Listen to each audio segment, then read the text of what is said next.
Buenas tardes, amigos y amigas en Chile. Buenas noches en Barcelona. Les damos la bienvenida a nuestra segunda entrevista en el ciclo de entrevistas Testimonios Vivos de Inclusión. Hoy día vamos a estar con una gran amiga, Pilar Escotorín, ciudadana del mundo, diríamos, de esta parte del mundo al menos. Ella está en Barcelona ahora, es chilena, profesora y periodista de formación base, así que tiene mucho que decirnos con respecto a la temática que nos une, que es la inclusión. Así que saludamos también a nuestros amigos a través de radiovm.cl y al Departamento de Ciencias de la Universidad de Viña del Mar, que patrocina esta actividad. Un abrazo también para ellos, un saludo. Y bueno, vamos a estar nuevamente aquí conversando sobre inclusión, un tema importante. Matías Murri va a estar entrevistando de nuevo, aunque no le guste que lo digamos, es nuestro experto en educación. Va a estar conversando inmediatamente con Pilar. Así que nuevamente quiero dejarlos con Gregorio. Gregorio es, recuerden, parte del comité creativo. Nació, ¿cierto?, desde él esta idea de hacer este ciclo de entrevistas, así que nos parece importante que Gregorio nos transmita un par de palabras para comenzar. Adelante, Gregorio.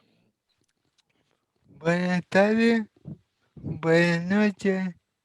Si en España quisiera partir este webinar con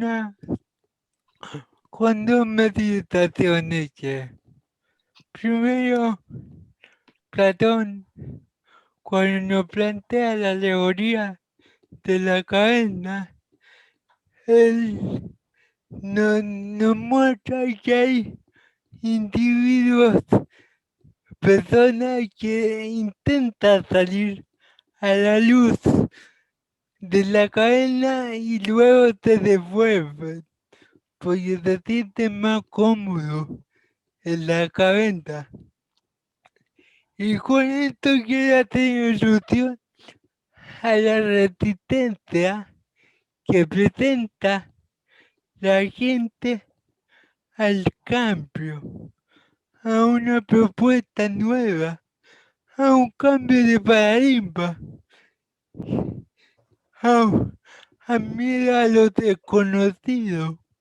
¿Por qué? Porque la gente prefiere ser más rutinaria, seguir con lo mismo, porque le resulta bien para ella, pero no se da cuenta que el mundo cambia, la sociedad se transforma. De hecho, y eso es lo que causa que caen en una parálisis paradigmática. Entonces, lo que quiero para terminar es hacer una analogía con la física.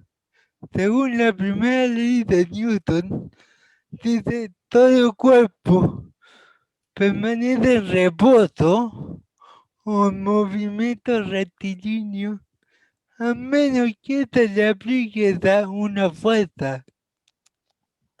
Y esa fuerza es la que nos impulsa a cambio, a un cambio de cultura, de educación más inclusiva, para mirar la sociedad desde otra perspectiva.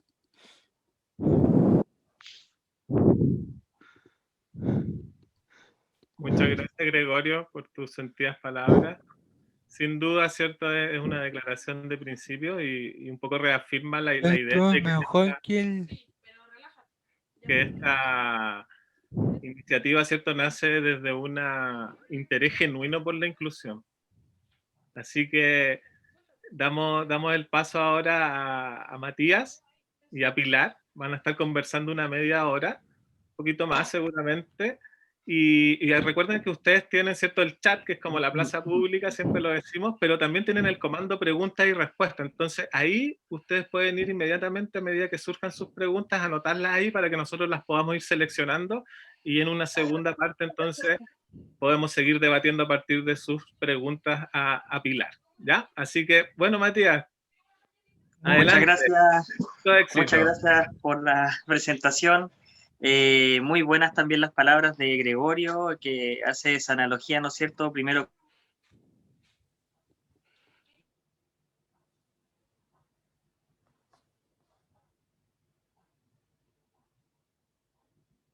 con mucho sentido que él señala.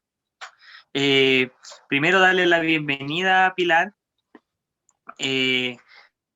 Como bien mencionaban ella, nos viene a hablar de un modelo que se está instaurando en Europa, ¿ya? Un modelo que se llama ECOIN, pero le vamos a preguntar directamente a ella, ¿en qué consiste fundamentalmente este modelo? Si nos puede contar, ¿en qué consiste este modelo y de qué se trata a los presentes? Muchas gracias, Matías. Antes de comenzar, yo querría mostrarles un breve video, pero veo que ahora no puedo compartir pantalla de nuevo. No sé si hay algo que tenga que hacer o si no ya lo hacen ustedes. A ver si puedo. Ahora puedes Ahora sí probar. puedo. Ahora puedo, sí. Entonces.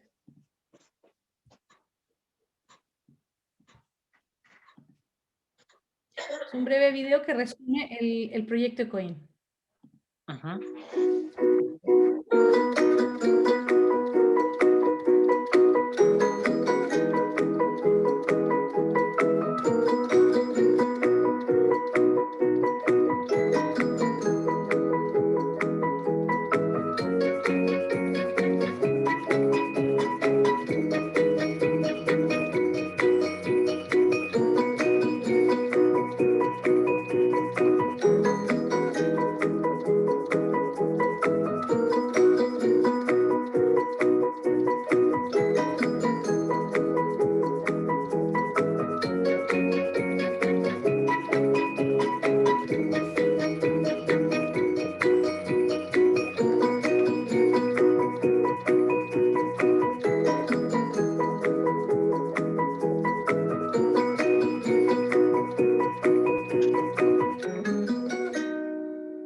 Bueno, ahí vimos el video, ¿no es cierto? Ahí si nos puedes contar cuáles son principalmente los objetivos y beneficiarios que tiene este proyecto, los alcances, las limitaciones, qué aspectos y líneas de trabajo, en qué aspectos o líneas de trabajo se desenvuelve este proyecto, si nos pudieras contar más detalles. Bueno, primero, muchísimas gracias de verdad por la invitación, porque para nosotros es una oportunidad muy bonita. Bueno, además yo como chilena siempre tengo la necesidad de poder contar, me importa que en mi país también podamos hacer y avanzar, ¿no? Y en ese sentido estoy contenta de vincular los mundos míos, digamos, ¿no? Yo soy de Villa Alemana y entonces soy de la quinta región. Y bueno, ahora estoy en Barcelona en el laboratorio LIPA, que es el Laboratorio de Investigación Prosocial Aplicada de la Universidad Autónoma de Barcelona, pero en el caso del proyecto LIPA, del proyecto ECOIN, es un proyecto que hacemos como Red LIPA, donde también son otras entidades. Y aquí es un proyecto que hemos presentado con una entidad local que de Sant Cugat del Vallès, que es cerca de Barcelona, que se llama Mirada Local. Y como Mirada Local y LIPA, la Red LIPA, somos parte de un consorcio, de un equipo de distintas personas y profesionales y instituciones de distintos países. Entonces, este proyecto está liderado por la Universidad de Perugia, de Italia, y también está la Universidad de Urbino. Después tenemos a Bélgica, donde hay una fundación bastante grande que se llama Solidar, ¿no? Y luego tenemos otros países, digamos, que siempre me confundo porque todavía no nos... ¿Sabes lo que pasa? Que con el confinamiento nos hemos visto una vez, entonces yo me confundo con los proyectos de los países. Pero digamos que aquí creo que... Estaba Rumania y Lituania. Rumania Ay, y Lituania. gracias, sí, Rumania y Lituania. Sí. Pensé Bulgaria, en otro proyecto tenemos Bulgaria. No, Rumania y Lituania, gracias Matías. Y entonces tenemos uno que es, hay como una especie de consorcio, como que si fuera una especie de asociación de profesores del Estado, digamos, ¿no? Y luego otra que es con sindicatos de personal educativo. Y entonces, bueno, el proyecto ECOIN es un proyecto de 3 años, es un proyecto europeo, financiado por la Comisión Europea, y que termina el 2022. Y entonces, la pregunta es, ¿por qué financian un proyecto de inclusión de estas características cuando ya, o sea, qué es lo que tiene de nuevo este proyecto que no, qué es lo que se tiene que financiar que ya no esté hecho, ¿no? Y en ese sentido es importante la mirada que tiene este proyecto que nace, por una parte, del trabajo de Annalisa Morganti, que es una profesora querida amiga de la Universidad de Perugia, con quien ya habíamos trabajado en un proyecto anterior, y entonces que, claro, la mirada de la inclusión no puede ser a un solo sistema, ¿no? O sea, no puede uno decir, bueno, mira, esto es un problema, por ejemplo, del profe, o esto es un problema de la escuela, ¿no? Es que no es un problema ni del profe ni de la escuela, o de la familia, por ejemplo, ¿no? Que tiene que ver cómo lo hace, ¿no? En realidad es un problema que tenemos que enfrentar como sociedad, lo tenemos que enfrentar como sistema, porque esa familia que tiene un hijo que tiene unas determinadas necesidades, esa familia tiene que hacer un recorrido, tiene que hacer un camino para llegar a la escuela, también esa familia tiene un trabajo y a lo mejor no siempre necesita un cierto compromiso del empleador, digamos, porque a veces pasan cosas, quiero decir, ¿no? Pero también los mismos profes no saben qué hacer, se sienten inseguros, también necesitan apoyo, el director necesita más recursos porque depende del tipo de necesidad, hay necesidades que requieren más infraestructura y la escuela necesita apoyo de las entidades locales, de las autoridades, o sea que uno no puede pensar que entonces es un tema de la escuela. Entonces ECOIN se pensó como un proyecto que fuera inclusivo, pero que involucrara a muchos actores en un modelo comunitario de inclusión en el que la escuela es la promotora, pero que genera este diálogo con los actores de interés. No sé si con esto te resumo un poco la idea, Sí. pero no sé Una de las palabras que me queda más en claro es lo intersectorial que mencionaba, que es intersectorial y que se vinculan con distintos actores y distintos estamentos también. En ese sentido, en esa línea, también quería preguntarte cuáles eran las dificultades que ustedes tenían o con qué estamento era con el cual más dificultades ustedes tenían. Porque acá en Chile, por ejemplo, nosotros tenemos dificultades a nivel macro cuando hablamos de las esferas políticas, por ejemplo, de las políticas educativas o las políticas en culturas inclusivas. Entonces, no sé en ese sentido cuáles son las barreras con las que ustedes se enfrentan y que le ha generado más dificultades en la aplicación de este modelo. Sí. Bueno, estamos empezando. Estamos empezando en el año 1, que es la fase previa de estudio, ¿no? A lo mejor las barreras exactas te las puedo decir el próximo año, pero ya hemos empezado a trabajar con actores políticos. O sea, quiero decir, no es que no hemos hecho nada. Por ejemplo, ya hay un ayuntamiento, una municipalidad que sería, ¿no? Que está, que se llama Lliçà que está aquí cerca también de la Universidad Autónoma de Barcelona, donde se ha involucrado la alcaldesa, la oposición, donde estamos trabajando con las directoras de las escuelas del pueblo, todas las directoras de las escuelas del pueblo, familias, asociaciones de familias, expertos locales, estudiantes, ¿no?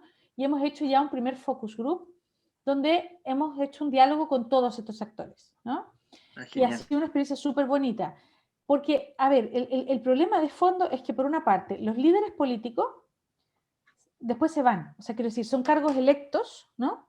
Entonces, por ejemplo, tú trabajas con un concejal o trabajas con un alcalde o una alcaldesa que a lo mejor lo hace súper bien y te apoya un montón, no sale reelegido y empieza todo de nuevo, ¿no? Claro. Pero por otro lado tienes los funcionarios de la municipalidad, que son los expertos en temas educativos o que se ocupan de temas educativos, que son gente que tiene su trabajo, que lo va manteniendo e independientemente del alcalde de turno, van a seguir ahí.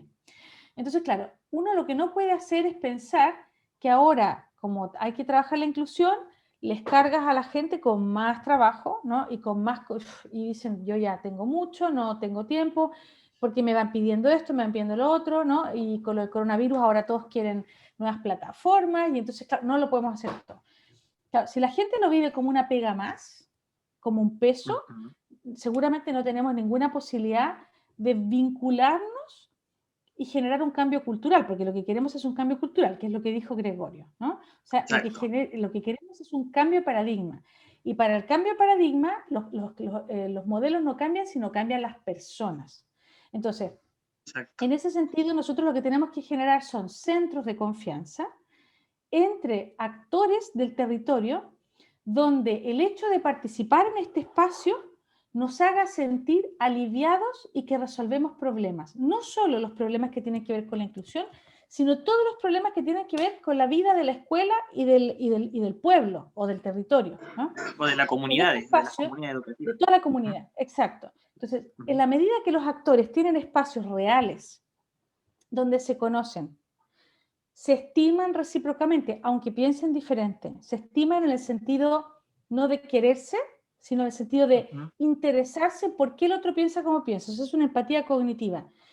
Si esos espacios existen, yo tendré más probabilidades de ponerme en el lugar del otro porque entenderé, porque yo he compartido y convivo con estas personas sistemáticamente, pero es que además estos espacios a mí, como tomador de decisión, me nutren porque me permiten tomar mejores decisiones. Por ejemplo, voy a una cosa que hablábamos antes de empezar la entrevista, el ejemplo que decía Gregorio, ¿no? Yo como municipalidad invierto dinero en construir rampas, ¿no? Y no me sale barato, ¿no? Pero no pregunto a los usuarios de silla de ruedas cómo deben ser las rampas y cómo debe ser el ángulo para que la silla de ruedas pueda doblar, ¿no? Exacto. Yo invertí ese dinero, pero como no tengo un espacio de intercambio sistemático con los actores del territorio, donde aprendamos los unos de los otros, al final tomo malas decisiones, aumento el descontento ciudadano, porque la gente después se enoja, porque se gastaron dinero y no sirve de nada, ¿no? Y en el fondo los recursos se invierten de manera no inteligente. Entonces el equilibrio entre el coste y el beneficio es súper desequilibrado. ¿Por qué? Porque las decisiones no se toman con una mirada prosocial, que significa decidir algo para beneficiar al otro desde el criterio del otro y no desde el criterio del profesional o del arquitecto o del que toca, ¿no? Entonces, en ese sentido, la mirada es más compleja, pero al final el líder político, o sea, no se enganchan todos, hay que decir, ¿no? Pero yo aquí tengo esto es una opinión personal, ¿no? Uno podría pensar mal de todos los políticos y uno podría decir, es que los políticos, no sé qué, pero es que en realidad el que asume la carrera política hipoteca su vida por esa carrera, hipoteca su vida familiar, hipoteca su vida privada y puede ser que no le vaya bien. O sea, quiero decir, cuando empieza a hacer política no siempre sabe que le va a ir bien, ¿no? Entonces, el costo es bastante alto. Y detrás de todo lo que luego se disfraza por interés o por lo que sea o por desconfianza, el inicio es una llama de servicio público. El inicio.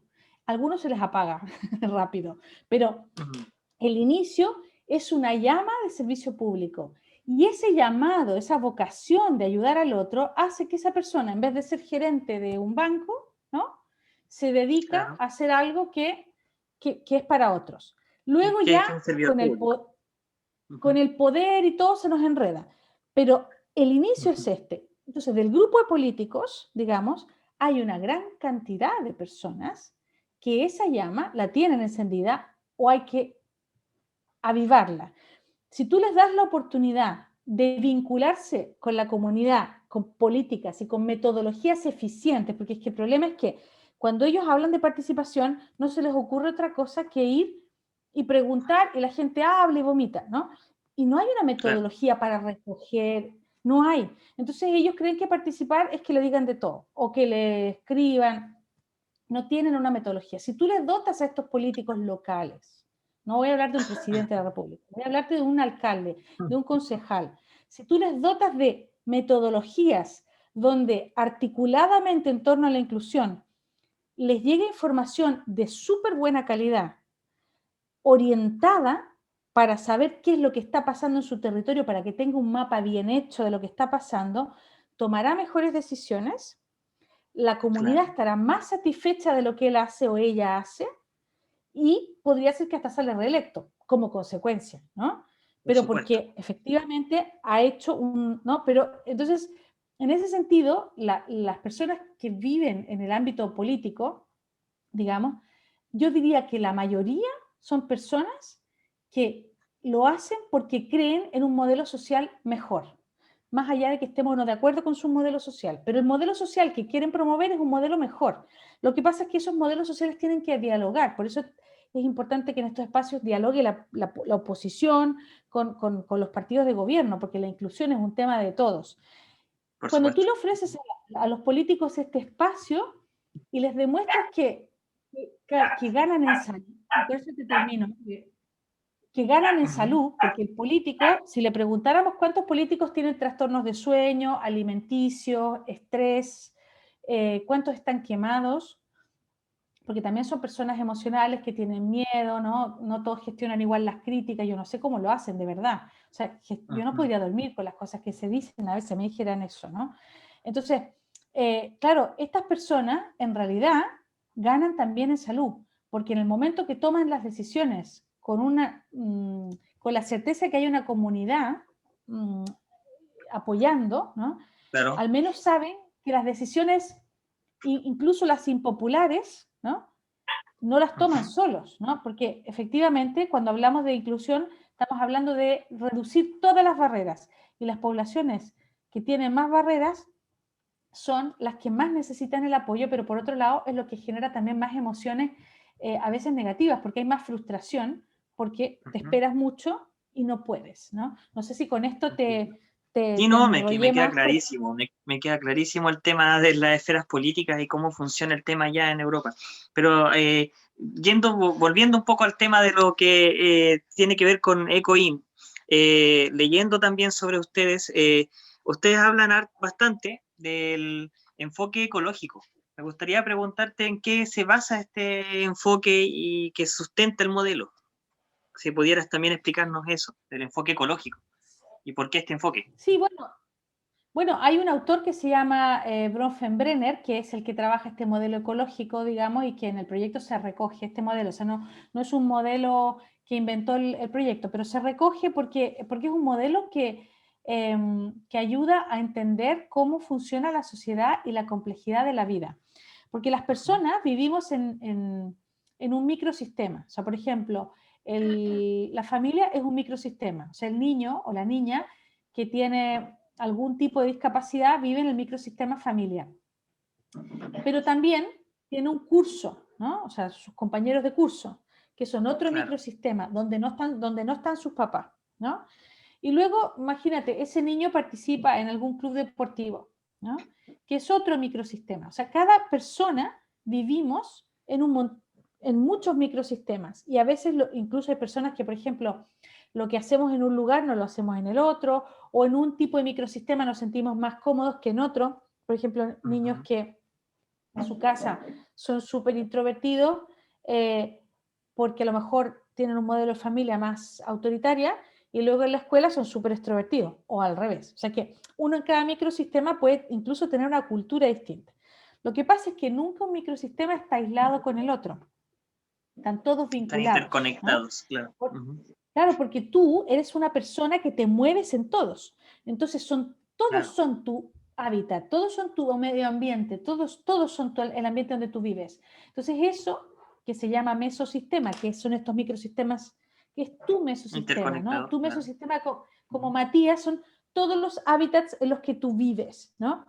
Y eso es súper importante entender que ese niño no es solo niño de la aula, ese niño también es hijo o hija, ese niño también es deportista del club deportivo, ese niño también participa en una comunidad religiosa, ¿no? O sea que yo no puedo asumir que mi estudiante es solo estudiante, es lo que yo veo aquí. Y muchas veces en la escuela hay este error, pensar que el único microsistema importante es lo que pasa aquí. Pero es que también lo que pasa en el patio es otro microsistema, ¿no? Entonces, la mirada desde entender que los microsistemas están vinculados, le abre la cabeza al profesor, pero no solo al profesor, a la familia también, ¿no? De entender que todo le influye a esta persona. Lo que le pasa en un lugar, luego se lo lleva a la casa. O sea que está todo totalmente involucrado. Pero después tenemos otra cosa que dice Bronfenbrenner, estoy hablando de Bronfenbrenner, que es lo que se llama el exosistema, que son todos los sistemas en los que tú no participas, pero que a ti te afectan. Por ejemplo, el trabajo de tus papás, a tu papá lo maltratan en el trabajo, maltrato laboral. Tú no vas al trabajo con tu papá, pero ese papá llega a la casa de mal genio, ¿no? O llega triste, ¿no? Y eso afecta al microsistema familia. Para ese padre su trabajo es su microsistema, pero no para el hijo, ¿no? El hijo, en realidad, a él le influyen los sistemas de afuera, porque son los sistemas en los que participan las personas con los que se mueve, y ahí entrarían un montón de cosas, los medios de comunicación. O sea, yo no estoy ahí, ¿no? Pero me influye. Y luego ya tenemos una cosa que es el macrosistema, que lo engloba todo, que, bueno, que es la cultura, los valores, ¿no? La religiosidad, la cultura patriarcal, ¿no? Por ejemplo, ¿no? O sea, todo lo que hace que uno, sin querer, porque uno no lo ha elegido, pero yo estoy dentro de este macrosistema, y hay unos valores, por ejemplo, y la exclusión, ¿no? Estaría dentro de este macrosistema. Por ejemplo, hay culturas que son súper excluyentes, o una cultura, por ejemplo, súper competitiva. Chile, por ejemplo, es un país enamorado de la competencia, pero enamorado a niveles de amor total, de pensar que el único sistema ejemplar, eficiente, es competir. Estamos llenos de Un ejemplo de eso de acá rankings. es el CIMSE, los rankings en la escuela. Bueno, el CIMSE, pero además la manera como se publica el ranking, quiero decir, porque tú podrías Por hacer supuesto. un control interno, ¿no? Pero luego ahí lo publicas y entonces al final toda una cuestión de marketing y de mercado, ¿no? La manera como se presiona a un profe según los resultados, ¿no? Al final el profe Claro, termina un siendo un modelo de evaluación entrenador docente. para... Exacto. ¿no? O sea, todo el impacto que tiene este sistema, ¿no? Pero todo eso es parte del macrosistema. Yo no puedo ignorar, por ejemplo, que hacer un proyecto de inclusión en Chile tiene otros componentes de complejidad que hacerlo en un país, por ejemplo, donde a lo mejor no existe esta cultura de la competencia tan brutal, ¿no? Como Claro. en Chile, o un país tan atravesado por las clases sociales, ¿no? Donde efectivamente las clases sociales determinan las oportunidades laborales que tú tienes, ¿no?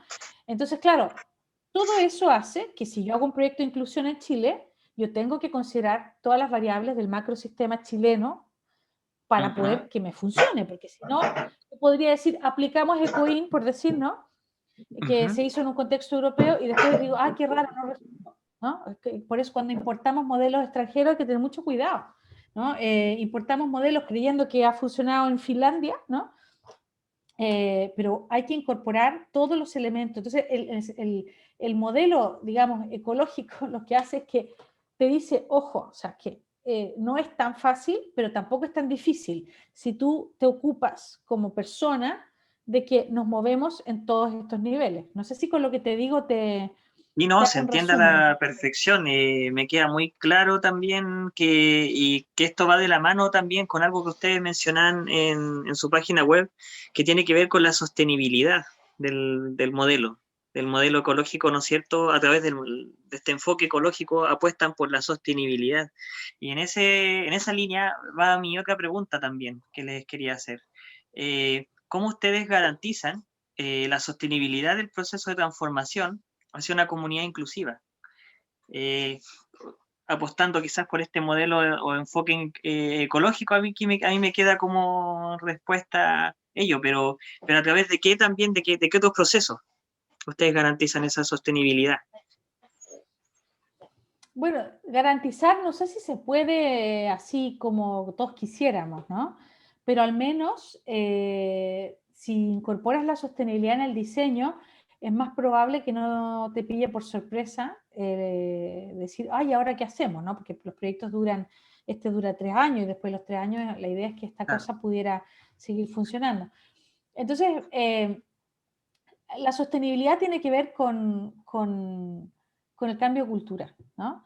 Si cambiamos la cultura y cambian las personas porque tienen más bienestar, porque son más felices, porque si estamos más felices, ¿no? Todos, ¿no?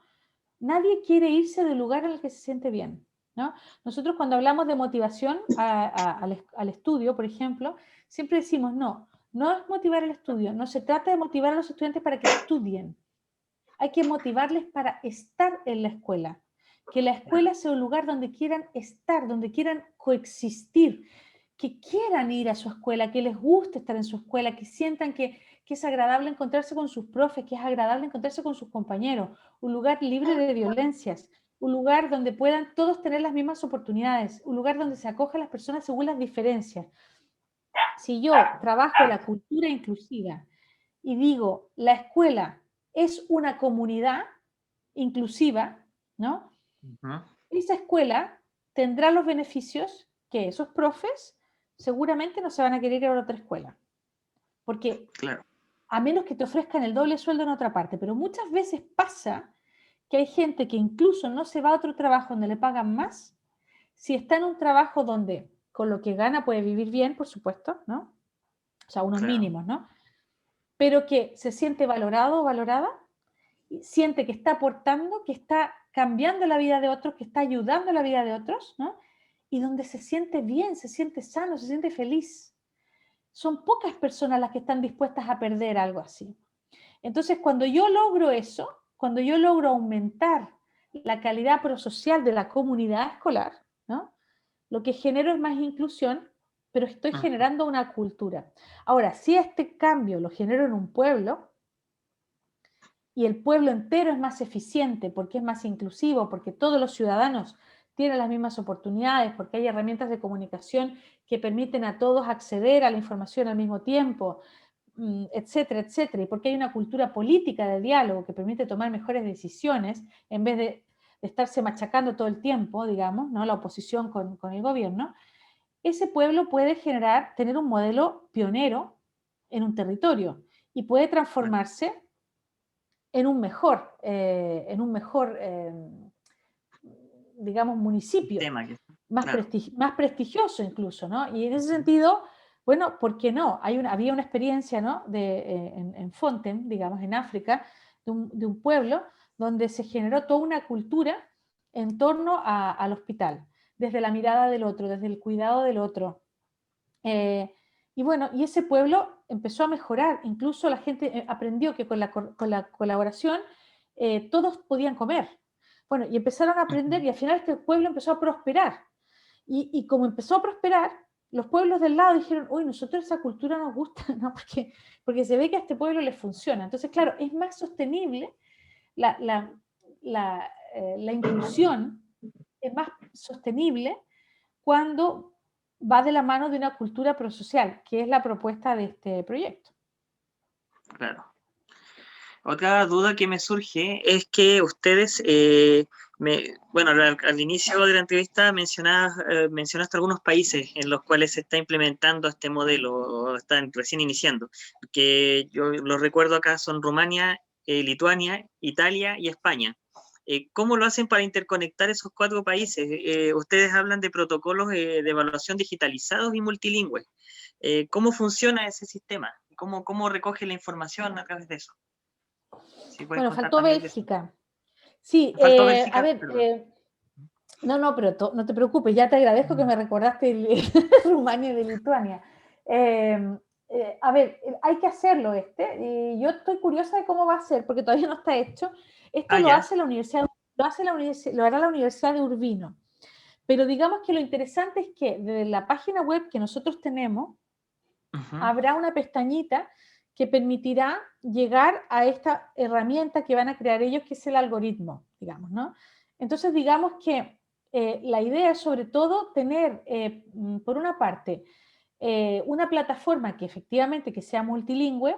Entonces ahí tenemos que trabajar, bueno, nuestra web ya es multilingüe, Ya es multilingüe, bueno, sí. tiene una traducción tersanesca de automática, pero está bastante bien, o sea que igual hay errorcitos, pero se entiende.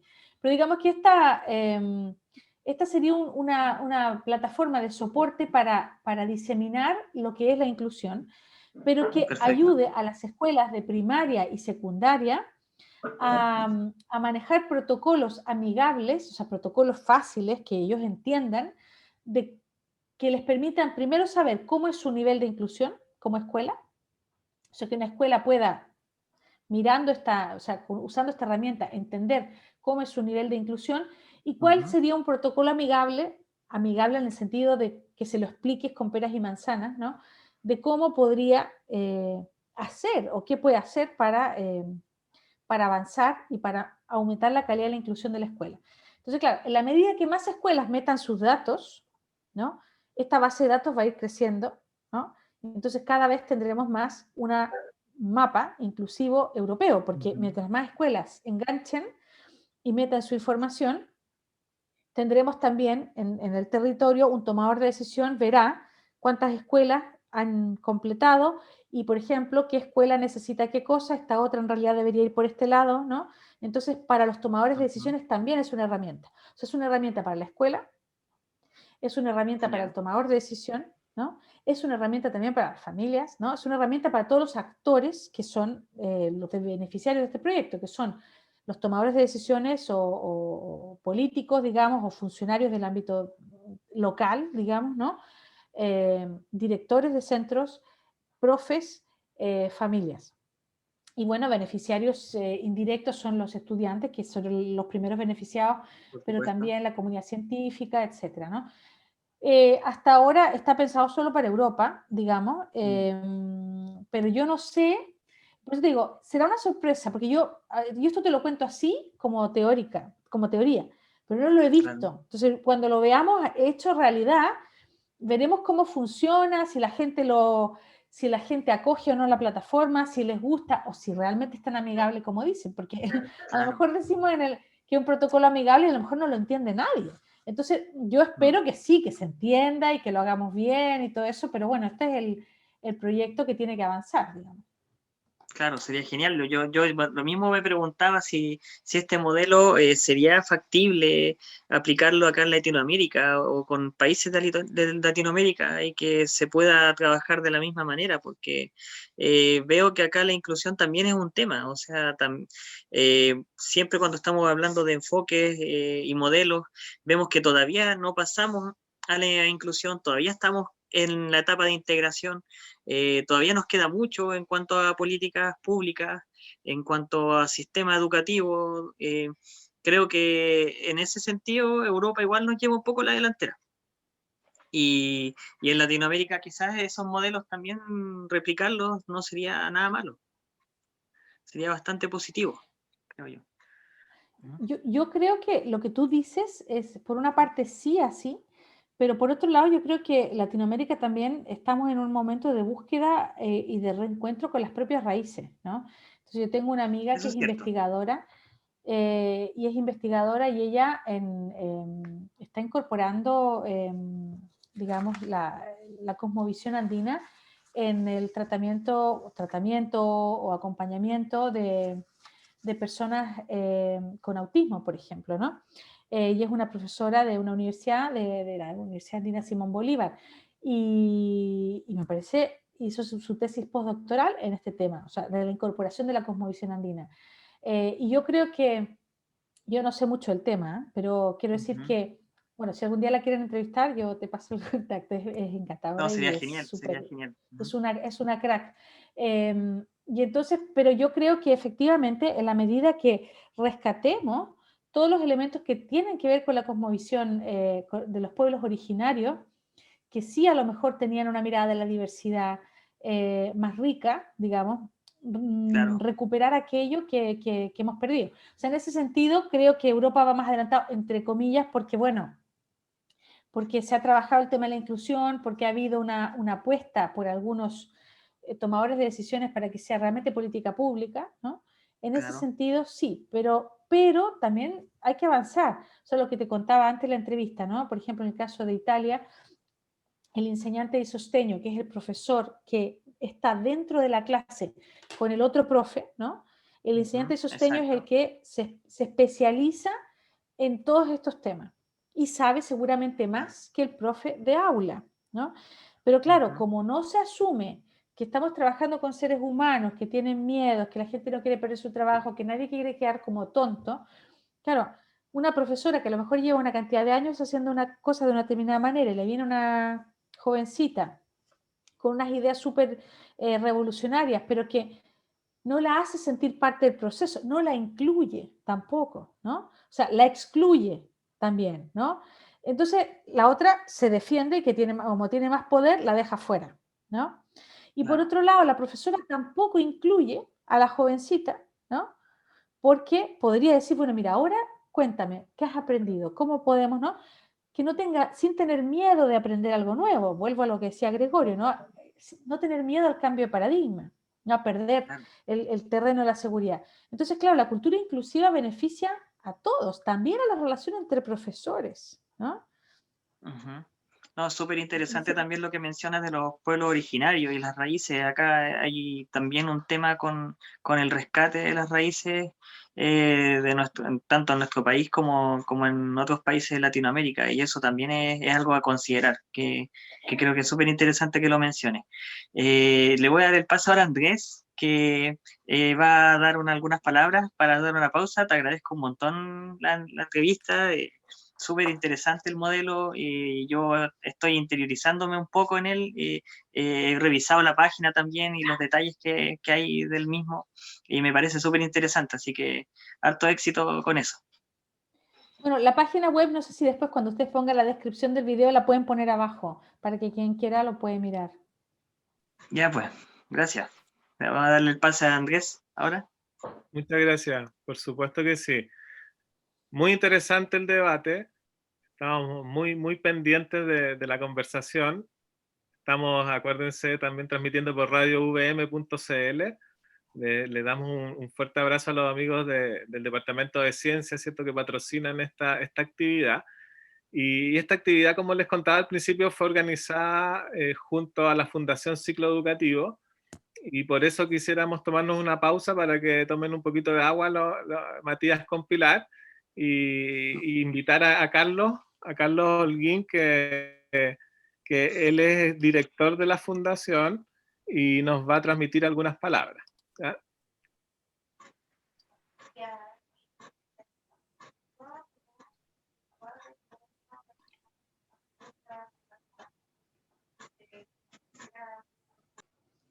Adelante, Carlos. Gracias, Andrés. ¿Se escucha bien ahí? Sí, muchas gracias. Genial. Bueno, primero agradecer el espacio, la instancia. La verdad es que estaba muy pendiente de lo que estaban dialogando en esta pasada Pilar y Matías. Principalmente en lo que se refiere al quehacer en el ámbito educativo y específicamente desde la mirada inclusiva, ¿no? Desde ahí, bueno, nosotros como fundación hemos puesto como un elemento central de nuestro quehacer el poder contextualizar una mirada respecto a los procesos educativos y a los procesos inclusivos, ¿no? Ahí hay una serie de preguntas y respuestas que nos vamos dando en el trabajo que tienen que ver con ese foco. Y en ese sentido, lo que se está conversando acá tiene directa relación un poco con lo que a nosotros nos interesa fomentar y desarrollar en las comunidades educativas, desde una mirada muy amplia, ¿no?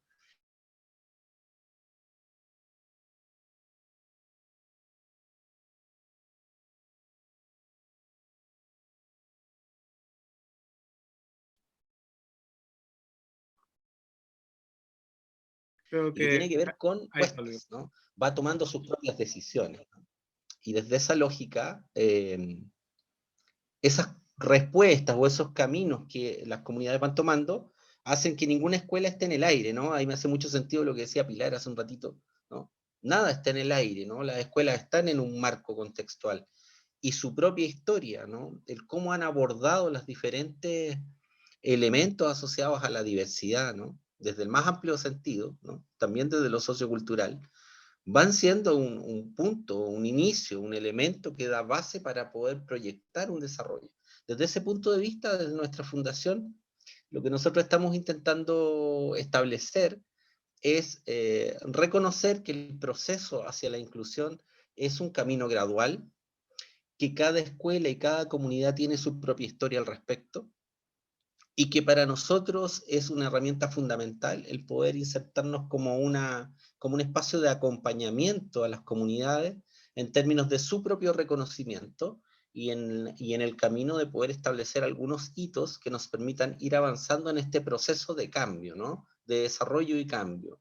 Nosotros ponemos, por lo tanto, ahí en un mismo nivel a este proceso de cambio institucional y también de las personas, como decía Pilar hace un ratito, y esto organizado en un ciclo y en un proceso gradual que va encaminado a este reconocimiento por parte de las comunidades de su propio camino y al establecimiento de algunos elementos que permitan ir progresando en este desafío no menor, que significa ponerse como tarea fundamental el mirar la estructura de nuestras organizaciones educativas y el mirar cómo podemos estimular de alguna forma de que quienes forman parte de esas comunidades vayan tomando conciencia del proceso en el que se están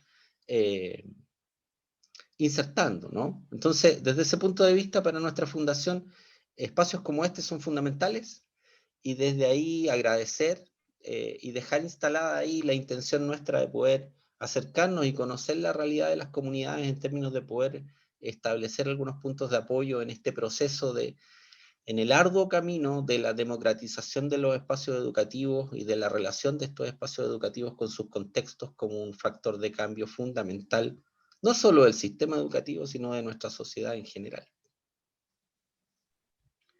Muchas Eso gracias, es Carlos. parte. Muchas gracias, muchas gracias. Sí, agregaría un poco el rescate del valor y la riqueza de la diversidad, como todos los miembros de una comunidad educativa, a partir de sus propios potenciales, podemos relacionarnos en un ambiente de convivencia sano. Eso es el gran desafío. Y por lo mismo, ¿cierto? El cambio es tan difícil. Pero nosotros estamos convencidos de que este cambio que transita de lo individual, de la persona a la organización, hoy en día tiene una oportunidad enorme. De alguna manera, el momento histórico en el que nos encontramos es una oportunidad enorme para volver a la esencia, volver al propósito esencial de la educación, que es la preocupación por las personas y en el fondo la entrega de herramientas para que todos podamos colaborar en la construcción de comunidades más sanas y más inclusivas. Así que yo creo que estamos totalmente en sintonía. Y han llegado algunas preguntas. Vamos a devolverle un poquito la palabra a Pilar para que ella pueda un poco cerrar el conversatorio, ¿cierto? La entrevista. Vamos a plantear una pregunta, pero quizás Pilar, un poquito con las palabras de Carlos y las mías también, se le iluminó, ¿no es cierto?, muchas ideas. Pilar es muy inquieta, yo la conozco hace algunos años y ella ha liderado bastantes proyectos en el ámbito educativo, a nivel universitario y escolar. Entonces, este camino que cuando nos encontramos con Pilar es un camino de tratar de ayudar a las comunidades a cambiar y a mejorar. Y es un camino difícil porque muchas veces el software, ¿cierto?, de este que hablábamos viene a complementar un proceso que se vive día a día y que es realmente donde se juega el cambio. Entonces, voy a leer la pregunta porque a mí me hizo mucho sentido. Y dice, ¿cuál es la relación que se distingue entre la mirada inclusiva y la noción de calidad en los procesos educativos? Pilar, yo te doy unos segundos para que un poco dijeras la pregunta porque es profunda, es en el fondo buscar esa relación entre la inclusión y la calidad. Así que yo voy también a dar el paso un poquito a Matías, si quiere intervenir en esta última parte como entrevistador, pero la pregunta está planteada, ¿cierto? Así que, Pilar, ¿qué nos puedes decir al respecto? Bueno, yo creo que primero hay evidencia científica que demuestra que los grupos más inclusivos tienen mejor rendimiento académico también en algunos temas, sobre todo. En el caso del tema, por ejemplo, que investigo yo, que es la prosocialidad, se ha visto, por ejemplo, que grupos donde hay... por ejemplo, había una compañera, Grazia Lombardi, que hizo su tesis sobre temas de inclusión y prosocialidad, y ella hizo comparativas con Brasil e Italia. Entonces se vio que efectivamente los grupos que tenían estudiantes con necesidades especiales eran grupos que, por una parte, tenían más comportamientos empáticos y prosociales, que esto es importante, porque claro, son personas que están más orientadas al otro, más orientadas a ayudar al otro, a contener, a acompañar, ¿no? Y entonces, claro, esto hace que el grupo tiene más bienestar. Si el grupo tiene más bienestar y hay más empatía interpersonal, por ende tienes menos acoso, violencia, discriminación, porque tienes comportamientos positivos hacia el otro y no comportamientos excluyentes, ¿no? Entonces, en el fondo, está súper vinculado. Y por otro lado, los grupos que tienen un mejor clima positivo tienen mejores condiciones para el aprendizaje, porque también están más serenos. Por ejemplo, el estudiante que tiene más necesidad, siempre hay alguien que le quiere ayudar, al que se le perdió el cuaderno hay alguien que se lo presta, alguien que no entendió las preguntas del examen hay alguien que se las explica. Entonces, los grupos que tienen más comunicación prosocial, digamos, también son más simpáticos para los profes, porque el profe viene y están ahí, son más participativos, son más positivos, hacen preguntas, es más agradable trabajar con ellos.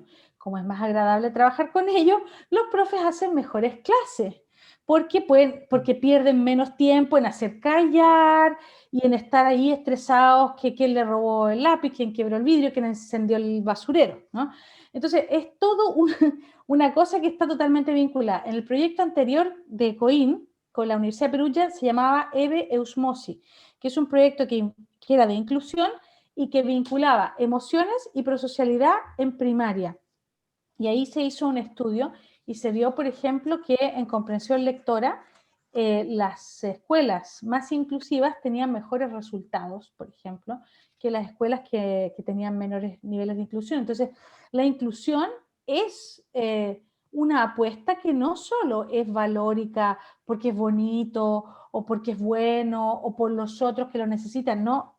Es una apuesta por todos, todos lo necesitamos. La inclusión es una necesidad de toda la comunidad, no solo de personas que tienen Claro. unas determinadas necesidades. Yo quería aportar un Diría poco yo. las palabras de Pilar también, señalando que la inclusión es un factor más para la calidad en la educación. ¿Y en qué sentido lo digo? En que, tal como ustedes mencionan en el video, se habla de que la inclusión es un proceso en espiral. Y ese proceso en espiral, ¿no es cierto?, es un proceso que va involucrando todos los factores, todos los sistemas. Y tanto en metodologías, tanto en aspectos sociales, tanto en emocionalidad, en el ámbito educativo, en el liderazgo, en miles de elementos que se van involucrando entre sí y que se van interrelacionando para ver, ¿no es cierto?, la riqueza de lo diverso. Y que la riqueza de lo diverso, en cierta manera, va nutriendo y va mejorando los aspectos educativos en este sentido. Por lo tanto, creo que calidad y inclusión van de la mano y no son aspectos que están separados. Por lo tanto, yo creo, y lo he visto también como profesor de educación diferencial, que las metodologías tienen que diversificarse, los profesores tienen que diseñar clases mucho más estructuradas, mucho más diversas, quizás tienen que preparar más la clase, pero esa preparación de la clase que va a beneficiar de por sí a todos los estudiantes. Por lo tanto, es algo que sí o sí va de la mano con calidad, creo yo. Y puedo decirte algo más. Y beneficia también al profe. Beneficia supuesto. también al profe porque se divierte más. Es verdad que trabaja más, pero hoy ya sabemos que está demostrado que hay una cosa que se llama la reserva cognitiva, ¿no? Que es como el almacenaje de la mente, que tú vas durante la vida almacenando cosas. Las personas que tienen más reserva cognitiva tienen menos riesgo de tener deterioro cognitivo en la vejez. Por ejemplo, Claro. una persona que es bilingüe le aparece, por ejemplo, el Alzheimer 3 o 4 años después, ¿no? Que a una persona que tiene una sola lengua. Entonces, claro, un profe que ahora invierte más tiempo, porque si repite la misma clase siempre, no está invirtiendo nada en su reserva cognitiva, porque su almacenaje se le va vaciando con los recursos. Si en cambio está permanentemente llenándolo con metodologías nuevas, sí que se puede cansar un poquito más, pero tendrá una vejez súper activa, con un cerebro maravilloso, o sea que, y tendrá más satisfacción también, se va a quemar menos, porque los profes consumen muchísimos también fármacos, porque están muy cansados, o sea, ser profesor es un trabajo súper difícil. Yo he sido 14 años profe de aula y el cansancio y la energía que te chupa hacer las clases, digamos, lo que te saca la energía, te llegas realmente destruido a tu casa, ¿no? Entonces, para un profe invertir también en su salud mental, una manera es esta que tú estás diciendo, exactamente lo que tú dices. Claro, exacto. Ya, me gustaría a mí darle el pase ahora a Gregorio, que tiene algunas palabras también, y quisiera agradecerte también por las palabras, Pilar y Andrés. Le damos el pase entonces a Gregorio. ¿Quisiera agregar algo? Y yo quiero terminar con una cita que encuentro muy pertinente a lo que conversamos aquí. Una cita de Heidegger que dice: hemos de ser capaces de pensar lo pensado para capacitarnos a pensar lo que hay que pensar. Entonces, como decía Pilar delante, tenemos que ver lo que hicieron las culturas anteriores para poder proyectarnos a un futuro. Nosotros y mirar al alumno como una persona que sienta un sentido de pertenencia en la escuela para poder ser valorado como persona. Entonces yo recuerdo que en esta veces los profesores piensan como tabula rasa y no ven que hay un pasado, que cada alumno tiene un contexto histórico, social, cultural, económico diferente. Entonces eso es muy importante y felicitaciones por el modelo. Gracias, Gregorio. Si tiene algo más que agregar, Andrés. Muy bien. Muchas gracias a todos quienes nos acompañaron hoy día a través del Zoom Webinars y a través de la radio VM. Nos estamos despidiendo entonces y los dejamos invitados para el 23 de diciembre, que cerraremos este ciclo de entrevistas entrevistando justamente a Gregorio junto a la profesora Marcela Salinas. Así que nos despedimos. Muy buenas tardes a todos, buenas noches. Adiós Pilar, adiós Matías, adiós Gregorio. Gracias. Gracias por la Gracias. invitación. Muchas gracias por la participación. Adiós. Saludos cordiales. Adiós a todos y a todas. Adiós.